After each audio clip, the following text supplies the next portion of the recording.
Hi guys, welcome to another beer review, and we are revisiting Track Brewing over in Manchester, and this is a bottle of the NYX Imperial Stout, clocking in at 10% ABV.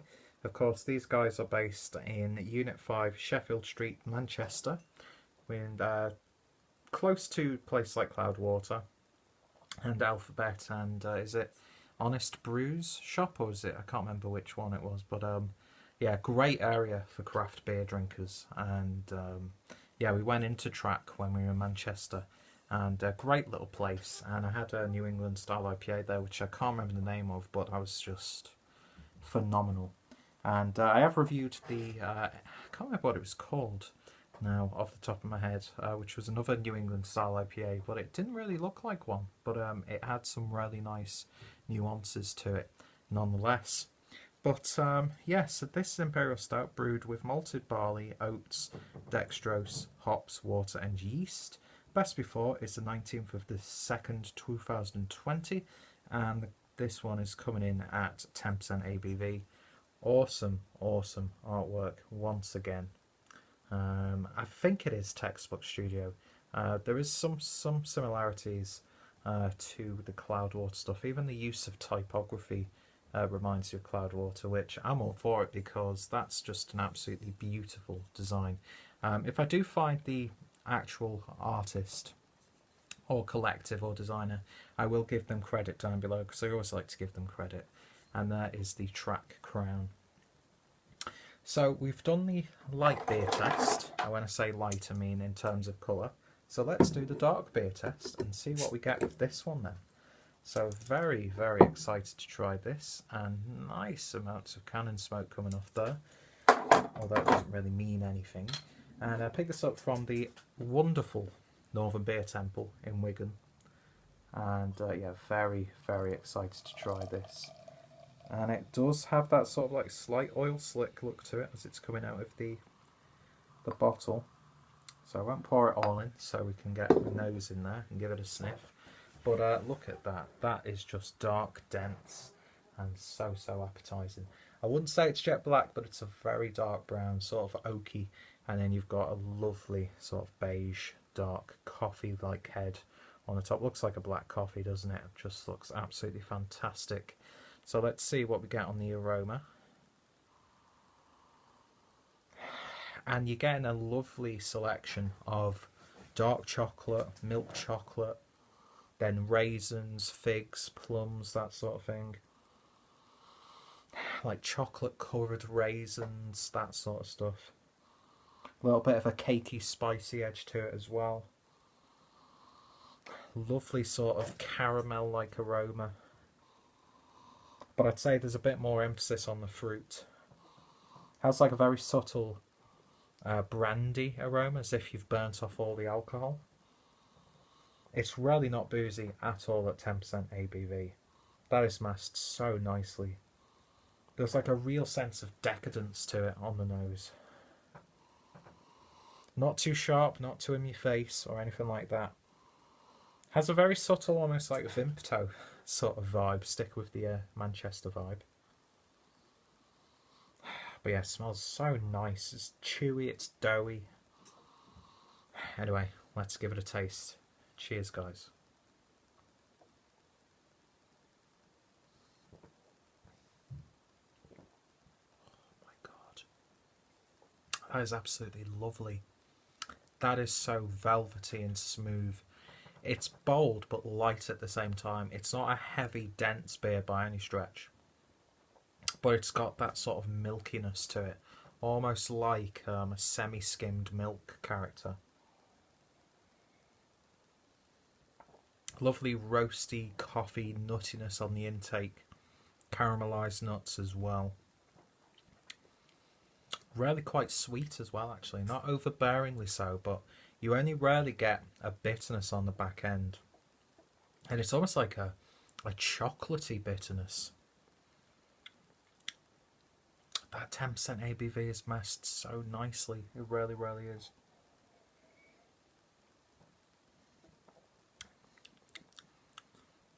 Bit of that hedgerow fruit characters coming out as well on the back end. A little bit of a char in there. Slight tobacco almost flavour. That's just so nice. It really, really is.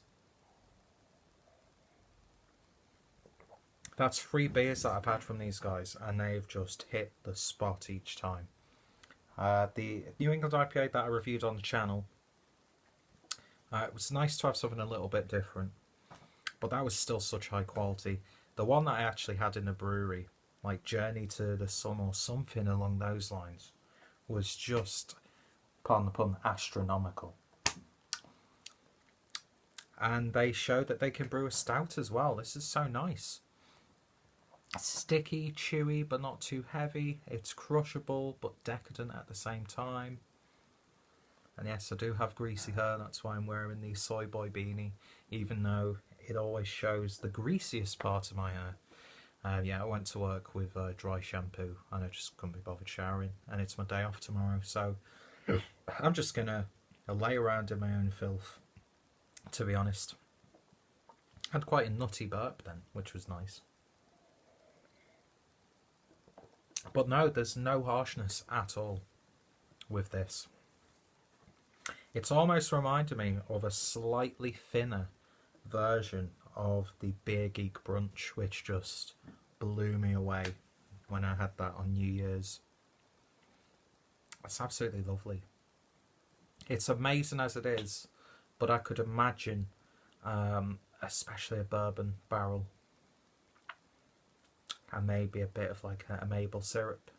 Go for that sort of thing, just to accentuate that sweetness. But I think that peatiness from a good bourbon would just make this a little bit harder to drink. You'd want to take your time a little bit more. Not that you want to rush a beer like this anyway. But yeah, what they've got here is just fantastic, and it's amazing as it is, but you could play around with that and come out with some really interesting results.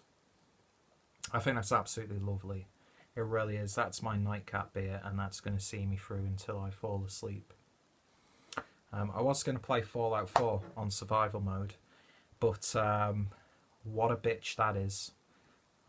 It makes the game a lot better, because don't get me wrong, Fallout 4, going off on a tangent here, Fallout 4 isn't a bad game by any stretch. It's a great game, but it's, for me, the weakest in the franchise to date.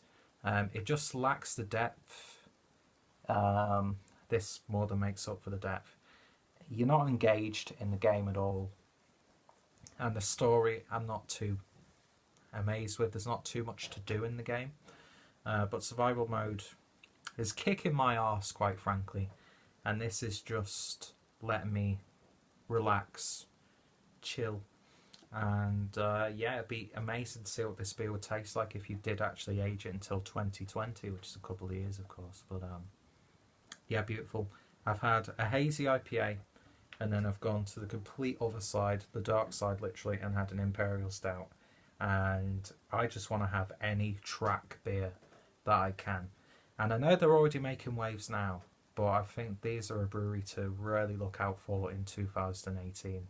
And just another reason why Manchester is one of the greatest cities in the world. It really, really is. And I need to visit Track again. In fact, I need to visit that whole area. It's just like the location, the fact that they're using railway bridges to have like their breweries and other places like that. That's just like totally my sort of thing. Hipster as hell, but I don't care. It's fantastic, and who cares about hipsterdom? Do you know what I mean? If somebody enjoys the clothes that they wear, the places they like to eat, the beers that they drink, just let them do it. Don't fucking put a derogatory label on people. Do you know what I mean? It's just, you know, soy boy hat. You know, a little bit of a joke, inside joke between a few people, but fuck it, I'd happily walk around like this. Flannel shirts, trying to grow a beard, you know, getting all those stereotypes that are out there. But where am I going with this beer review? I think I finished the beer review about 5 minutes ago, didn't I? And it was actually on track for being a good length. Not heard that for a long time. But yeah, 10 out of 10 for me. I think this is absolutely beautiful. I mean, I was expecting it to be nice, but not this nice. So yeah, if you've tried it, let me know your thoughts, opinions down below. I'm actually going to have to look on Untappd now to see what else they do in terms of the darker side of these, because I'm very, very impressed with this. A bit more fruity now that it's settled in the glass, but not too much, not too sweet, not too tart either. Lovely balance. It's smooth, it's rounded, it's decadent, and it's very, very sticky on the lips as well. 10 out of 10. Check out Track Brewing. If any of my friends and fellow beer tubers have reviewed this one, then their links will be down below. Of course, check out my Imperial Stout playlist, and also check out my Northern Beer Temple playlist, because if you're in Wigan, definitely hit the shop up, because it's a fantastic place, and I will be going there plenty of times in the future. So anyway, thank you for joining me, and hopefully you enjoyed the beer review, and more importantly, you'll join me next time for another beer review. See you guys later.